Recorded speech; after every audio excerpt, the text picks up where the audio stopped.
বানভাসীদের সহায়তায় ত্রাণ সংগ্রহ কার্যক্রমে চলছে চট্টগ্রামে।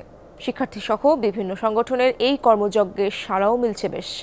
বন্দরনগরীর কয়েকটি পয়েন্টে সংগৃহীত এসব ত্রাণ পৌঁছে দেওয়া হচ্ছে বন্যা দুর্গত এলাকায়। ডিজাইন, এলিগেন্স, বিউটি, সেরা পণ্য সবার জন্য। জেভিকো। শুকনা খাবার থেকে শুরু করে পোশাক, নিত্যপণ্য, গৃহস্থালী সামগ্রী, ঔষধ, নগদ অর্থ সব জমা পড়ছে চট্টগ্রাম ১৬ শহর রেল স্টেশনে। বন্যার্থদের জন্য বৈষম্য বিরোধী ছাত্র আন্দোলনের গণত্রাণ সংগ্রহ কর্মসূচিতে যে যা পারছেন দিচ্ছেন। শিশু, নারী এবং পুরুষ উভয় সকলের জন্যই আমরা আপনার মেডিসিনসের ব্যবস্থা করেছি।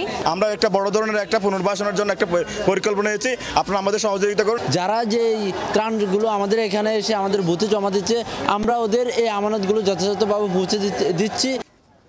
কেউ তুলে দিচ্ছেন দীর্ঘদিনের জমানো সঞ্চয়, কেউ বেতনের অর্থ কিংবা ঘরের প্রয়োজনীয় জিনিসপত্র।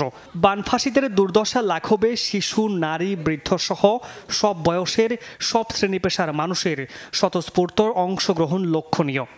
একজন ভিক্ষুক থেকে শুরু করে একেবারে কোটিপতি পর্যন্ত সবাই ঝাঁপিয়ে পড়েছে। কাপড় চোপড়, বিস্কিটস, তারপর বিভিন্ন ধরনের সরঞ্জাম যা যা ওদের লাগবে ওগুলা নিয়ে এসেছি। আমরা তো সেভাবে কিছু করতে পারছি না সশরীরে গিয়ে, আপনাদের কিছু ত্রাণ পাঠালাম। ছেলে বাচ্চা যারা ছোট আছে তাদের এবং বড় ছেলেদেরও বড়দের।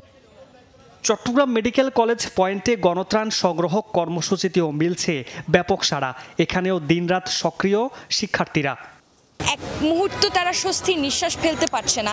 আমরা সর্বোচ্চ চেষ্টা করছি তাদেরকে সহযোগিতা করে তাদের এই দুর্ভোগ শেষ করার জন্য। আমরা এখন পর্যন্ত প্রায় ২০,০০০ পরিবারের কাছে ত্রাণ পৌঁছে দিয়েছে এবং ১৫ থেকে ২০,০০০ জনের ২০,০০০ টাকার একটা প্যাকেজ রেডি করছি পার পরিবার। ওই হিসাব করে আমরা এখন প্ল্যানে এগিয়ে যাচ্ছি।